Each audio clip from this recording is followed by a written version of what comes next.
এক গ্রামে বাস করত এক চাষি। তার ছিল একটা ছোট ধানক্ষেত। প্রতিদিন সে নিজে গিয়ে ক্ষেত দেখাশোনা করত, আল্লাহর ওপর ভরসা করে পরিশ্রম করত। একদিন ধান কাটতে কাটতে হঠাৎ সে থমকে গেল। রোদের আলোয় মাঠের মাঝে কিছু একটা চকচক করছিল। সে কাছে গিয়ে তুলে নিল, বলল, সুবহানাল্লাহ, এটা আবার কি অদ্ভুত জিনিস।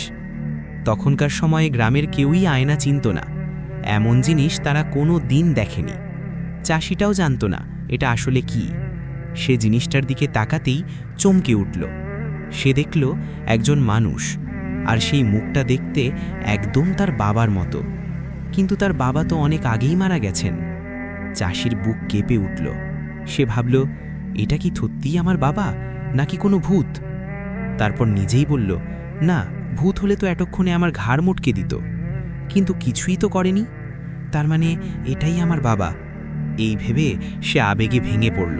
সে আয়নাটা হাতে নিয়ে বলল, বাবা, তুমি কি আসমান থেকে নেমে এসে আমার ধান খেতে লুকিয়ে আছো?